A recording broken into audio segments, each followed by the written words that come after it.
landowner. We've always taken the view as a parish that we will do what we can to try and be helpful, but we can't take responsibility for it. In terms of gates, I mean, if there is a gate which would benefit because people can't get over without going through a farm gate, then we could look at whether there is a stile or a kissing gate next to it. I'm not 100% sure. I think that she's getting a bit frustrated with what's gone on, and I think the situation arose when it was really muddy. Yeah. I think most of us in the room know that people were climbing over the fences and literally pushing them down. But I suggested that maybe a sign on the gate saying you can use the footpath, footpath is usable for people who stick to it or something. I don't know how you word it, but something like that. And the other thing is about having maybe, I know we said about in the Windy Ridge field, about maybe blowing up a map, a footpath map, and putting it on, because that's the problem that side, and there's a problem that side on both sides of the road. Obviously, they're very well used paths. So, Okay. if we had a gate, put it on that is. Yeah. Okay, we can certainly look at that. Anything else on footpaths? Can I raise one? Could we do another chase to National Trust and find out what's happening with their steps, or not? Because at the moment that is, if they can deal with that before the winter, it would make life a hell of a lot easier for everybody, because that is really quite dangerous I'll up there. send you another contact either and see when I get a response. Yeah, and again, we can just flag up the potential for injury to happen if they don't do something. Yeah. Because it's Potential it's safety issue. It's somehow hard. it's just like a It's slide. hard. Well, I don't think that's helping the situation in the field, because I think they come down that, it's lethal, Yeah. and then they get to going down the side and think, oh, stuff that, we'll just take the easy option. Yes. Okay. Everyone happy on footpaths if we follow that up? Mark, anything on highways? I've not had anything reported to me. Okay. Anybody else have anything at all? No. Okay. Village Green, who was on? Yeah, now Andy was on he sent me an email this evening actually, Great. which I can read to you. I can find it just a moment. There we are. What he says is some of the things we already know actually. Swings need greasing, sliding equipment need cleaning and painting, which of course we've had quotes for. Surrounding area is okay, recently mowed. I think it's been mowed today, hasn't it? Yes. Base roundabout. You put it in 3 words actually. Roundabout is cracking. Right. The worst area needs attention. There is potential for a child's foot to get caught. Benches and tables are looking okay. Multi-goal and basketball area is in need of a clean-up. So again, we're probably fairly aware of that one, aren't we? It's been up before. Grass and field. Grass recently cut, in reasonable condition. Trench work still raised, needs rolling. Grass is starting to recover but could do with help. I'm presumably saying needed the seeding or something, don't they? There are a few stones but not significant. No rocks. Well, in fact, you've dug them all out, haven't you? Yeah. The hump put in some areas could be a trip hazard, but its appearance is the major point. Fences and surroundings. Building works fences seem reasonably secure and in place. The far end fence, right hand side temporary fence is loose and is risk of being pulled down. Access can be gained behind the fence through the unsecured side. Toilet block. Well, actually, I think it's fairly irrelevant. Right? Conditions are dire. No running water. No walls or a roof either. Certainly isn't. Building location looks secured, signage in place, and safe.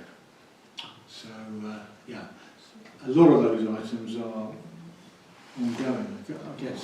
I mean, GB Sports, I sent out GB Sports report. Some of those items are covered on there. At some stage, I guess we need to attend to them. One thing I was going to ask was, a little while ago we asked GB Sports to quote us for doing the greasing and the maintenance stuff that need to do it. They've not come back to us, so if they could come back on that. In terms of the hump, as Owen said, I spent a couple of happy hours up here on Bank Holiday Monday. So I pointed out all the bricks and the stone bits that were sticking out. As it sinks, obviously more is going to pop back out again, so I'll keep an eye on it. As it comes out, I'll remove it. I took out, I think it was 4.5 buckets of stone and brick. So there was a fair bit there, but I guess it's just as they put their trench through, they just disturbed stuff and it brought it to the surface. Probably the Roman remains again. I didn't find too much of the mosaics, just as well. I had the archaeologist down here, but That'll stuff up the plate. absolutely. But yes, and I think David, you were going to hopefully in the Yeah, I autumn. said I'll roll it Yeah. in the autumn, Yeah. August, September. Yeah. Well, I think because also we're going to have another bit of digging up Yeah. with the soakaway that's got to go in there Yeah. yet, so we Yeah. can deal with that at the same time. And look at getting some topsoil to fill in where we need to. Okay. Who's on? Jane is listed for June, so if somebody else could have a look over it, that would be very helpful. I'll do it if you want. Yeah. Yeah. Okay, so we've got an I mean, Jane will be more than happy. I spoke to her this afternoon, and she'd be more than happy to do it. Somebody else's later on in the year. Yeah, that's fine. I don't mind doing it because I'm around and about all the time. Okay. Audit and staffing No, group nothing there. haven't met. We had a joint meeting of buildings and shop working group, which was organised by the architect, which was basically looking at the internals of the shop and how it fitted into the structure of the building. And they've shop and the architect have gone away to make sure everything is fitting where it should do.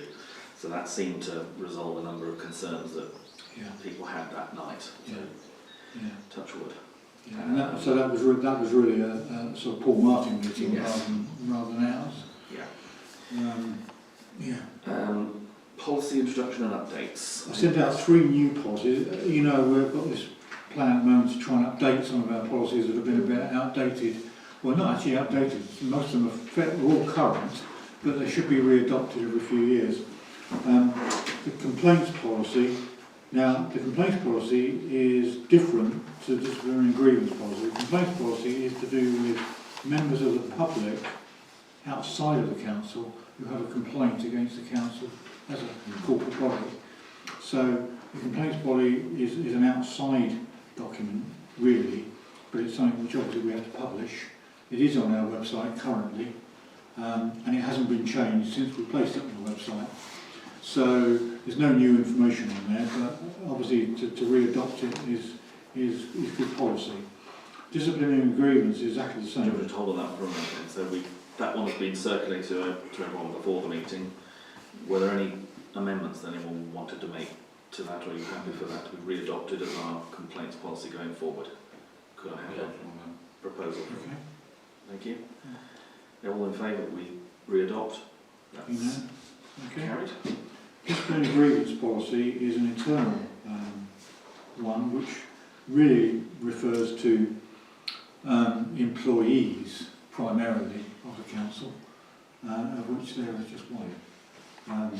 So that policy really is only really applies to the council through me, and again there's no change on that. I have looked at it to make sure that we are entirely up to date on it, because there is some bits and pieces of new employment legislation, but none of that has affected this policy.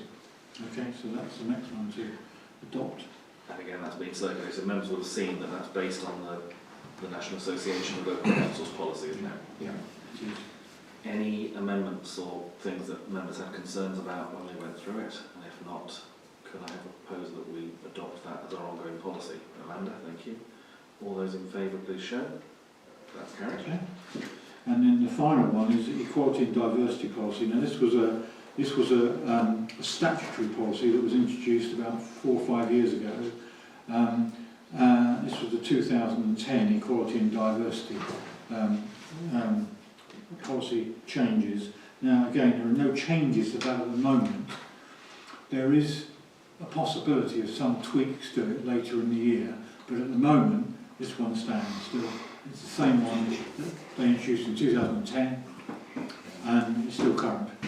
So we just need to re-adopt it again. We might have to come back to it again as you need. Okay.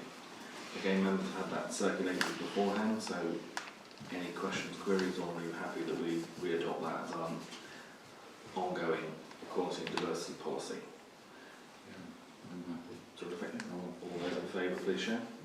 That's clearly carried. So that means since March now, we have actually re-adopted 10 of our policies, which is, bringing them really up to date. Okay? Excellent. Next one is the Somerset Council report. So just a couple of things really to report. Ongoing financial situation. So you'll remember last time I told you we were in the voluntary redundancy process at Somerset. We ended up with in excess of 300 officers coming forward for voluntary redundancy. 201 of those have been accepted. Of those, 49 had to come to full council about a week or 10 days ago, because if a package for the redundancy is over £100,000, it has to go before full council for sign-off. It's not. The cost is over £100,000. It doesn't mean the person who's being made redundant gets £100,000. Basically, with the local government redundancy package, if you are over 55, so you're approaching retirement age, then as part of your redundancy, they have to make up your pension pot. So, for example, the most expensive of the redundancies was one of the corporate directors who's gone for voluntary redundancy, who happens to be the corporate director for what's called corporate and resources, and is also our Section 151 officer. The total package was in excess of £500,000, of which 400,000 plus was the pension pot. That one actually was quite controversial at full council and had a split vote, because a number of us were not happy, one with the level of the package, but also the fact that, bearing in mind we're in a pretty dire financial position, allowing your chief finance officer to leave seemed not to be a great decision, but that has been decided and he has been given permission to go. That cost will be approximately £12 million for the ones that have signed up so far. The saving is about between £8 and £9 million per annum on salary, so it's within a year and a half that it pays for itself. And as you'll remember, we were given permission by government to use capital sales to fund the redundancy programme. We are still in a position where we need to find more job losses, because as I mentioned to you before, it's 1,000 posts, circa 1,000 need to go. They are looking to strip out a lot of what are called vacant posts, so posts that are on the payroll but haven't got people in them at the moment. And they're basically going back to all the managers saying, well, if you've got someone whose post is currently not filled and you haven't been filled for the last, say, 6 months, you obviously don't need that post, so it's going. However, there will be, that still won't meet the numbers, so we have been advised that we are now entering a 45-day consultation on restructuring, which will be looking at compulsory redundancies. That is moving ahead. It takes longer with compulsory redundancies, so there will be a delay as that process happens. But for us to stand any chance of balancing the budget, more staff have to go. It's the only way of meeting it. In terms of other general issues, just a reminder, if you didn't realise, there is an election going on at the moment, so the only information I'm going to tell you is that if you want a postal vote, you have to register by the 19th of June. Once that's gone, you can't get a postal vote. And a reminder that, as with the previous elections that we had in here recently, you have to have ID to cast your vote if you come and vote in person. Quick health and safety warning.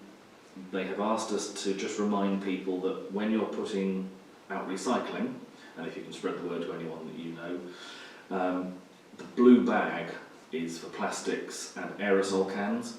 It is not for fuel cans. So we have had people who have got gas bottles who have been put in the blue collection.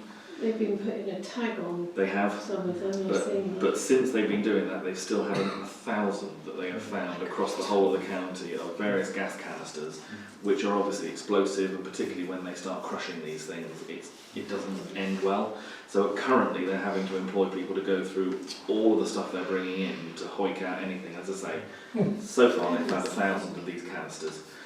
So it is just a reminder to spread the word, please. They are not, they're not to be recycled in that matter. They need to go to recycling centres.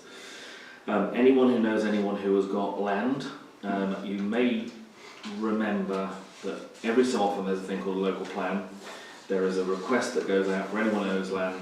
Do you want to build houses on it? Would you like to see it developed? There is another thing that is happening at the moment, which is a call for sites, they're calling it, which is anyone who owns land which could be set aside, because there are two things that are affecting building in Somerset at the moment. One is the phosphates. So if they can find land that could be set aside to act as, in effect, an offset against phosphates, landowners can come forward and put their land forward. There is also a thing coming forward which is biodiversity net gain, which basically means when you're building a site you need to show that you're creating more biodiversity than the site had originally. So in some places that may well be you've got a grass field, if you can do planting and stuff in an area of it to offset the bit that you're building on, you can end up with more net gain. The alternative is somebody comes forward with land elsewhere which you buy a credit in effect to say that whilst you're not doing it on your land, it will be done on somebody else's land. There are serious legal stuff that needs to be drawn up because that has to be set aside in perpetuity because the houses are going to be there for a long time. So, but there is a call for anyone who's a landowner, if they've got land that could be used for those sort of environmental aspects, please let them know. The final thing I was just going to mention was County or Somerset have just fined another statutory undertaker, this time it's a company called Next Fibre, for digging up highways without permission. They got about £11,000 fine for works they've done in Somerset were unauthorised, and about £19,000 for works in Devon that were unauthorised. So all the councils are a little short of money at the moment, so they are looking for ways of, they are policing things much more strictly than sometimes they used to. So it is something, again, let people know that they do actually, if works happen that you're not aware of, county would be quite happy to be told, because if things are happening that shouldn't be, then they will follow it up and actually You should take be following around dog owners and see who poos on the pavement. Well, They're yes. getting loads of money. Absolutely, but not quite as. Yeah, it's easier with smaller numbers of people with these undertakers. But anyway, any questions that anyone's got on anything else to do with Somerset Council? Okay. Financial report, knowing. The statutory payments, these are the ones that we approved on the 6th of March on the minute number 24123. These were our standard payments to Jason Mayo, to Nichols Facilities Management, our payroll provider, etc. etc.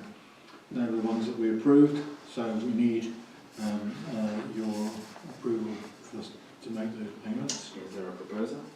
Malcolm, thank you. All in favour? That's Okay, clearly carried. thank you for that. Variable payments, just 2 payments this month. One was to Westcott Accountancy. This is a retrospective one, so we've already made the payment because it was overdue.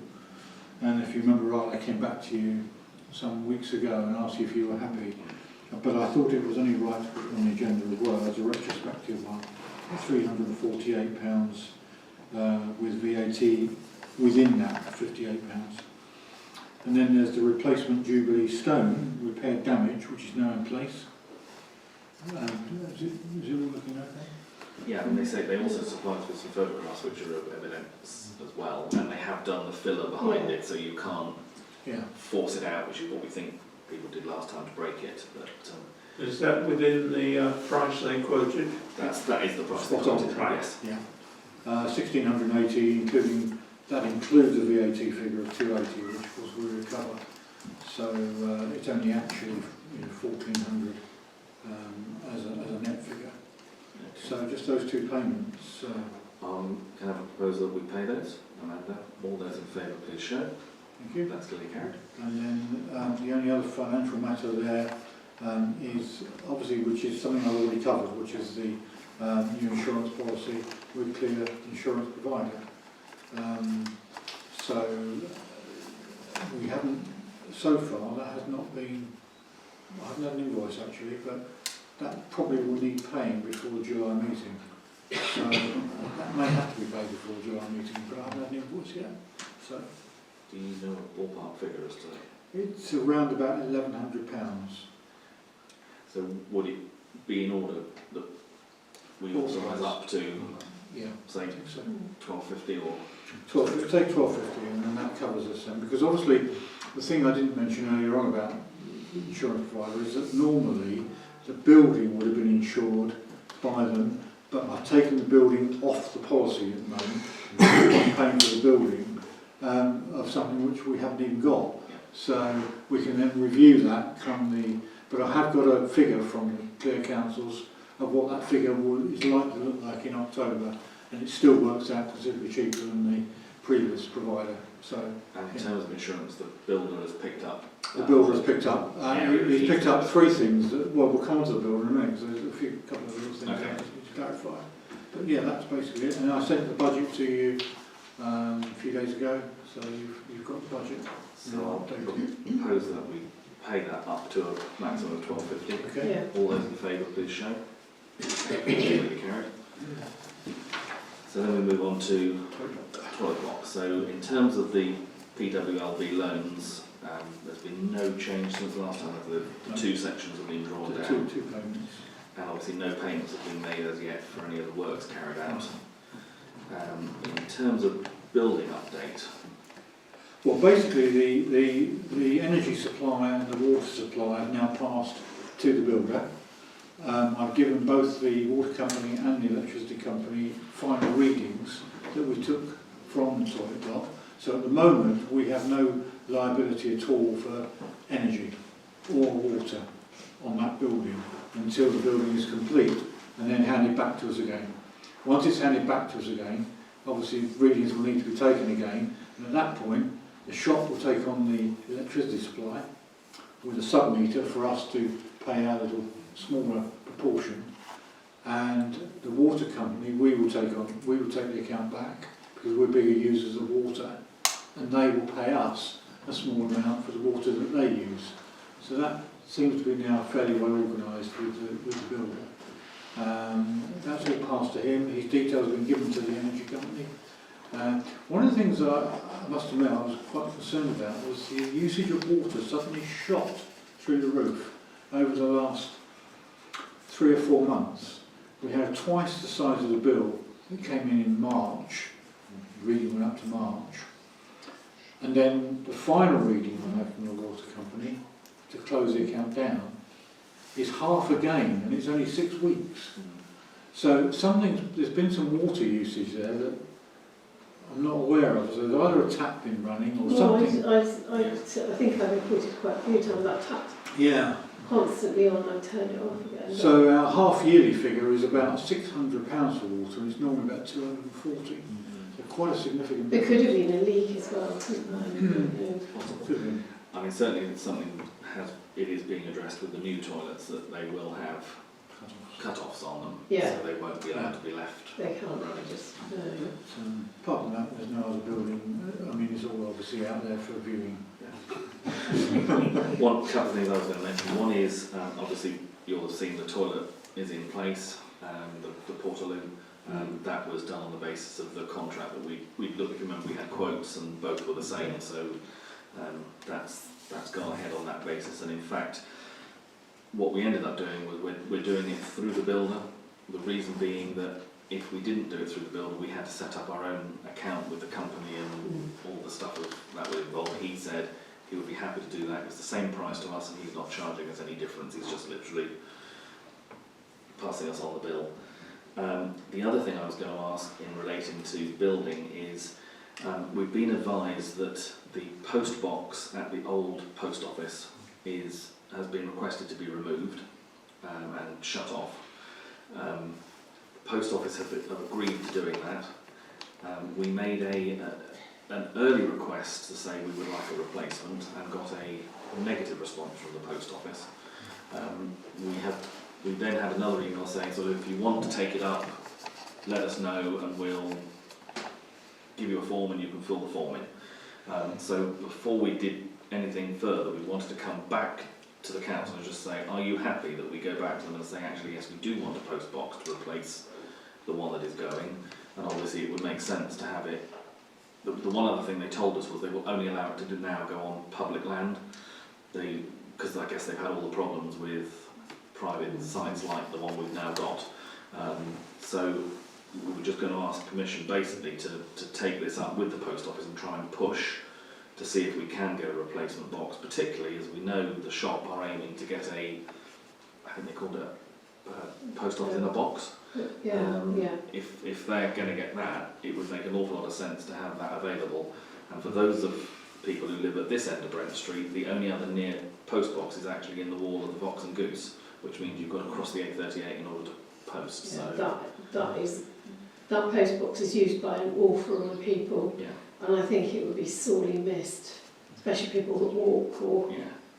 Well, as I say, initial response from post office is you don't need it because it falls within their criteria. If you measure the ones at the telephone box, the telephone exchange, and the one at the Fox and Goose, nobody apparently would be more than half a mile away from it, and that's their cut-off limit. But we've been said if you want to try and make a case for it, come back to us and try and make your case, and we'll see what happens. Definitely. But if you're happy that we do that, can I make that? Yeah, will we keep that exact post box? No. Because that's actually part of Brent Knoll heritage, that box. Can we not keep that one? We can't because it's actually built into the wall, and when we were talking about the shop, one of the things that was pointed out, we talked about maybe moving that one down to it, Yeah. and we were advised that, because as you know, we've got to meet all the building standards as to insulation and everything else. Of course, if you put that box in, it actually goes through the wall, because it's accessed from, it used to be accessed from the other side. Yeah. So in effect, you've just got a metal box in a wall, which then would cause some interesting things apparently with insulation. So what we would be looking at, hopefully, would be a new child's box potentially, which obviously we don't have at the moment. Can we keep that bit there? Maybe we could have it with a phone box somewhere. It's a bit of a heritage site with a little signpost. I'm trying to work out And whether you're footpath being maps. No, I'm being serious. Oh, I okay. am. Yeah, no, I am. I just think that it's, you know, we could have it by a signpost, which we'll have out here for, you know, this is Brent Knoll and stuff like this. I'm being serious, really serious. So if we had like the phone box, the post box, and I'm sure we could ask the post office if when they take it out they would be prepared to leave it with us. Yes. even the boiler agrees. Okay, so you're happy that we at least take up the Yeah, time to be honest definitely. with the post office and try and get ourselves sorted? Okay. Right. Lease and legal update. The lease and legal update is at the moment on the shop. Charles Fleming, our legal solicitor, has obviously drafted a lease. He sent that draft lease to their solicitors, the shop solicitors. Shop solicitors have then sent that on to the shop management group. Shop management group are still pondering. They haven't actually done anything with it yet. It's an ongoing issue for them. They need to go back to their solicitor and say they are happy with the conditions and the clauses within that lease, and if they're not, what changes they would like us to consider making. That hasn't happened yet, so we just need to keep on nagging them, really. And again, get just permission from yourselves that we do that, because obviously we've got a meeting due in July. We normally don't meet in August, so it would be, personally, I think it'd be really helpful if we could get something back before our next meeting, because that would at least enable us to move things on. Yeah, because otherwise we're pushing on in terms of in the building term. Okay, so if you're happy, we will make contact with the shop and ask them to push that forward. Any other matters? There's no other legal issues, and there are no other matters as far as I'm aware. Okay, the AMPR.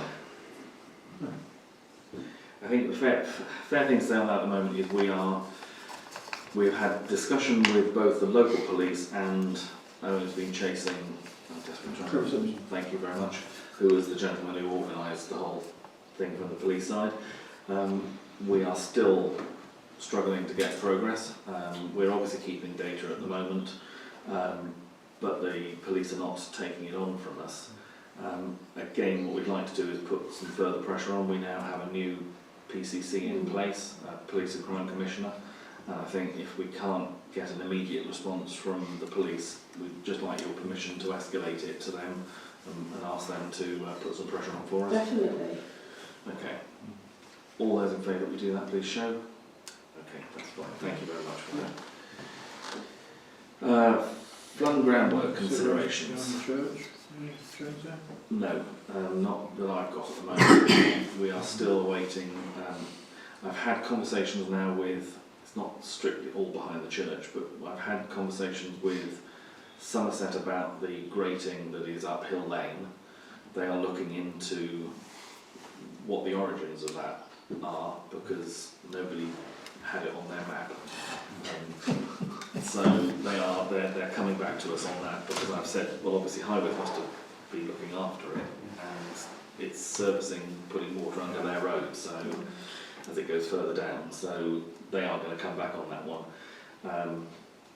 And they're talking to the FWAG, and I can never remember their name, what it stands for, but it's the people who deal with drainage and flooding, about what needs to be done behind the church, because they are very keen that we don't simply drain it better, because they say if we drain it better it will flow faster and it'll get to the bottom quicker, and that might cause us some problems.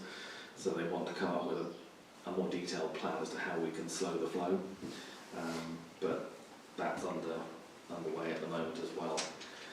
And I think I updated at the last meeting about the Drainage Board taking on the section that runs from Hill Lane down to Brent Street. Amanda, you look like you want to... I was actually going through my mind, I was trying to remember when that grate was replaced, because it used to be, there was always one there like that, but it was a mini version. And it used to block up and go over, and we would regularly, like to get down to the bus stop, we'd have to walk through what's now the Lillam's Field, where they've built their house. We'd have to walk through there to get to the bus stop. And they replaced it with that bigger one, and I'm trying to remember when that was put in. So it was who put it in? It was always maintained by Highways. I think it was Highways must have put it in. In the days of the... Because back in the day when it was smaller, my father used to clean it out regularly, and then the big one was put in, and that did sort the problem out. Did you find out how that became bent? No. No, because we, again, there is a grate there that's supposed to stop stuff going through, but it looks like people. Well, whoever it was has got some fairly... It looks like someone's pulled the bars apart or forced them apart with something, but it's... So I've shown that, I've given that picture to Highways, so they're aware that it is in that state now, and so I'm hoping that they will take responsibility. Yeah. Flood action group and flood plan updates. I've done nothing, but realistically I need to. Okay. If we could wait a month or so. Okay, if over the summer maybe we'll get a meeting together. Yeah, we'll look at it by August, and then we need to have something in place. Okay. About including the tools and stuff and the signs and that. Well, that's been authorised to go ahead Yeah, and buy that's anyway, so right. we can get on with that. Yeah. Yes. And there are other flood equipment and now at Pops, if you didn't know. Yes, hopefully temporarily. But, and again, I can't remember whether I updated or not, but you may have seen on the website there is now notice that both the Crooked Lane works that will be under the road are planned sometime within the next 6 months. Yeah. And they've done the same thing on Burton Road for the area near Hazeldean, which was flooding badly. So we've got some progress on that coming in. The last one on the list is co-option updates. Well, basically the notices are now on both notice boards and have been since middle of May. We've also got an article in the Brent Knoll News this month, in the June edition. We have had a fair bit of response actually. We've had about 6 people indicating an interest of coming onto the parish council. And obviously may get some more as a result of the BKM report. So the co-option meeting has been suggested for July meeting. So the July meeting should be the meeting whereby those councillors who were speakers of the co-option are put forward. Okay. And there will be a process.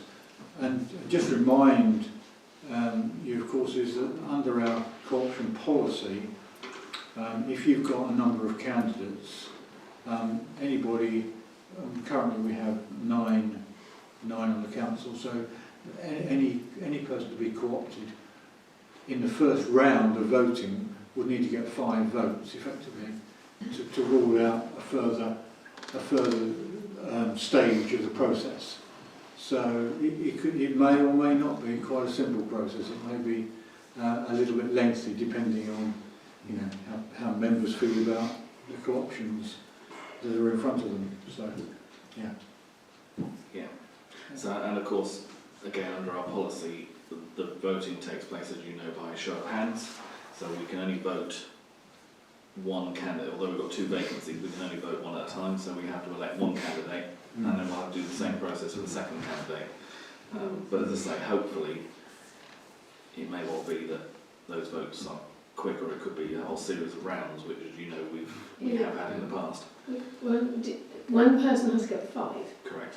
So we're hoping we're going to have 5 people here to vote. No. So the person who is elected has to get 50% of the people who are. Oh, okay. So it present doesn't and voting. matter. It doesn't. No, Oh, I see what you mean. It Like doesn't matter. we've got tonight, Yeah. So Okay. tonight it would be you'd have to get a majority, well, because it's 4, Yeah, but yeah. you'd have to get more than 2.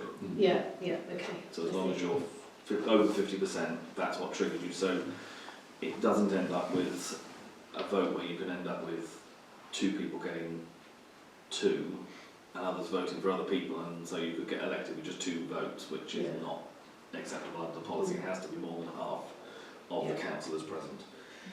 No, it's just good if you can have as many councillors at that kind of meeting as possible, because It would. it does reflect the full council decision, which is always good. Okay, and that's the end of the matters of consideration. So any matters of report? Amanda, do you want to go first? No, I don't have anything. Okay, David? Malcolm? No. I haven't. No. Owen? No. In which case that brings us to the end. 5 to 8. 5 to 8. Incredible. So just a reminder, obviously next meeting, as we mentioned, is July the 3rd. Parish surgery on the 2nd. Yeah. So thank you all very much. Thank you for coming tonight, and we'll close the meeting. Almost.